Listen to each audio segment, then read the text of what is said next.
Hey, good morning, consumer law folks. How's it going? I don't have a chicken, but I have goats behind me and a dog that's walking around, but he's on the wrong side of the camera right now, so you can't really see him. The goats are finishing their breakfast, so they're probably going to start fighting soon, and they're probably going to wonder why I'm sitting here talking to you guys. So you'll probably get pretty much good views of the goats coming up, and Tux, the dog, likes to torture them a little bit. So, anyhow, speaking of unsafe work environments, just kidding. So, yesterday I asked you to look at the OSHA poster about keeping people safe in the time of coronavirus. And it occurred to me that we should have a conversation about OSHA in general and the difficulties that employers face. I mean, certainly everybody wants people to be safe. I don't think any employer gets up in the morning and thinks to themselves, how many employees can I injure today? That'd be a foolish way to run a business. So employers obviously want you to be safe and they want to take precautions. I asked you to consider what some of the difficulties might be currently in the time of coronavirus or the novel coronavirus. One of the conditions might be there are no gloves or masks to be found. You can't buy them. So even if I have 1,000 employees and I wanted to keep them all safe, I maybe don't have enough protection materials to keep them safe, even if that was my intent. And also, employers have to deal with what if I do have all the masks and gloves that I need, but I've got employees who are just unwilling or unable or incapable of using them effectively or appropriately. Maybe they're, using the gloves, but they're still touching their face, or they're using the masks, but they're not using them the right way. So I have good intention to keep them safe. I've provided the materials for them to stay safe, but they're not doing it. They don't care. They're not taking precautions. If any of you have ever been in a public bathroom, there's Tux. Tux, you're in the way. If any of you have been in a public bathroom, you've likely seen people use the restroom and not wash their hands. Well, I mean, we all hope that in restaurants that doesn't happen with the employees who work there. But how do you monitor that? You can't put cameras in the restroom and make sure employees are washing their hands before they go back to work as much as you'd want them to. So, people are difficult to manage under the best of circumstances, and keeping them safe as an employer is a really difficult proposition. Many employers put out lots of material for their employees: how to avoid back injuries, how to avoid trip and falls, how to avoid slips, bloodborne pathogens, all those sorts of things. All of that advice is intended to make sure employees stay safe and make sure the employer is compliant with OSHA. But the reality of it is, you can put all those regulations in place, you can put all those safety protocols in place, you can have people sign off that they've been trained, but you're still going to have some nitwit jumping up on a desk to put up a poster. Yes, I've done that. I mean, who doesn't, right? You're at work, something needs to be done, so you do it.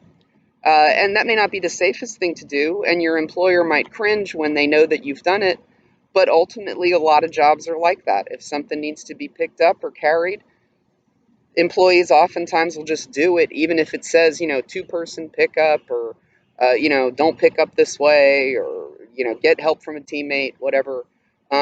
People tend to just want to get the job done and maybe throw caution to the wind and not necessarily follow guidelines that their employer has set out.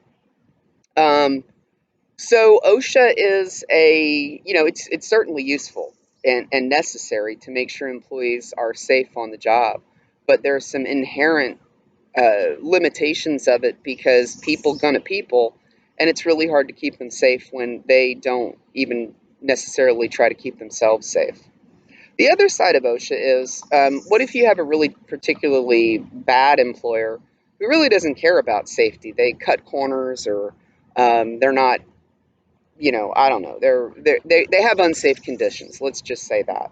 And you're an employee there, and they have unsafe conditions, so you're fearful for your safety, and you want to say to them, hey, you're not, I don't know, the handrail on the stairs, or the steps are not connected to the building the right way and they're wobbly and I'm worried someone's going to fall, or pick your danger, whatever it is. And you go to the employer, you go to your boss and you say, "Hey, I've noticed this danger at work and that danger is making me feel unsafe and I'm worried someone's going to get hurt." And your boss says, "Shut up. Get out of here. Go back to work."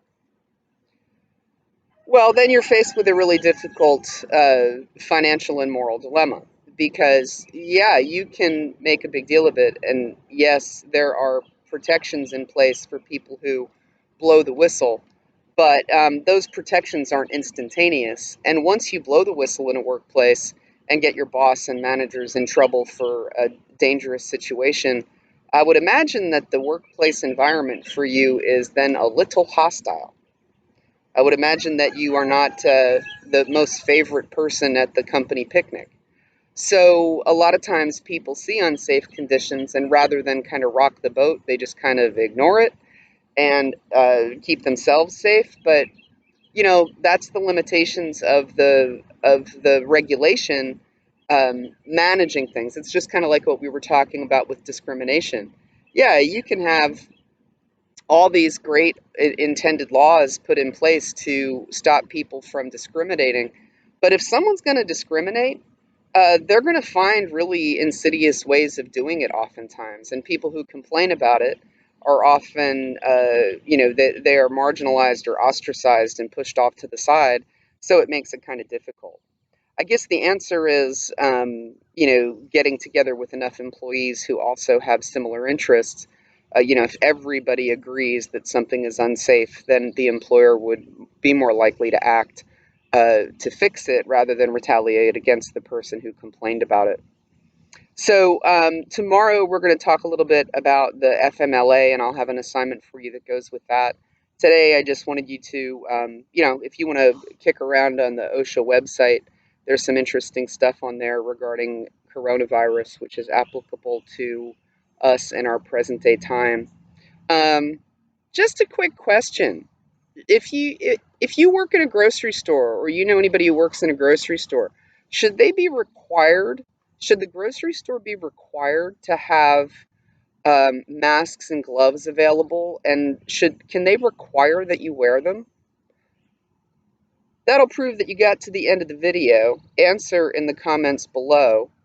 Um, if a grocery, and if you may not work there, so let me ask it again this way: can a grocery store require that its employees wear gloves and masks? And if so, do they need to provide them? So there's your question for the day. If you listen to the whole video, you can answer it with your opinion. And I hope you have a great Tuesday. And I'll see you guys all tomorrow. Take it easy. See ya.